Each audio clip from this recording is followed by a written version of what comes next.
بخشیده به روز جهانی فوتبال و روز جوانان تاجیکستان در شهر خوجند مسابقه جمهوری اید به فوتبال خرد بین ساکنان محله و تشکیلات و مؤسسه ها برای دریافت جام استقلال به انجام رسید. در این چهاربینی ورزشی که با تشبث فدراسیون فوتبال ولایت سوخت، ریاست کار با جوانان و ورزش ولایت و دستگیری شرکت ساختمانی استقلال گروه در موافقه با فدراسیون فوتبال کشور برگزار شد. 32 دسته از شهر و ناحیه‌های ولایت سوخت اشتراک نموده بین هم سبقت کردند. با خوری‌های مسابقه در میدانچه ورزشی فدراسیون فوتبال ولایت سوخت در سطح بلند تشکیلی جریان گرفتند. از بین 32 دسته 4 تیم بهترین درخشان بوستان، لاچین خوجند، برق مسچاه و ویته خوجند به واخوری‌های نهایی راه یافتند. برای دریافت مقام سوم واخوری دسته‌های درخشان بوستان و لاچین خوجند با حساب مساوی انجام یافت. بعد از زدن سلسله ضربه‌های جریمه‌ای غالبیت نصیب بازیگران دسته درخشان شد.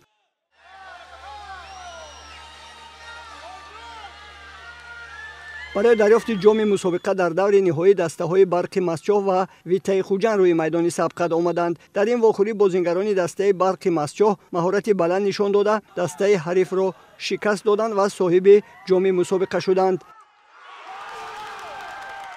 در مراسم پوشیده شوی این چهاربینی ورزشی نمایندگان فدراسیون فوتبال ولایت سوخت، رهبریت ریاست کار با جوانان و ورزش ولایت و شرکت ساختمانی استقلال گروه غالبان و جایزه‌داران را تبریک و مبارکباد گفته ذکر کردند که برگزاری چنین مسابقه ها برای رشد و عمومیت فوتبال و جلب ساکنان و این نمود ورزش زمینه می‌گذارد. غالبان و جایزه‌داران مسابقه با جام، مدال و افتخارنامه و تحفه‌های خاطروی همچنین مبلغ‌های پولی در فضای تنتنوی قدردانی کرده شدند.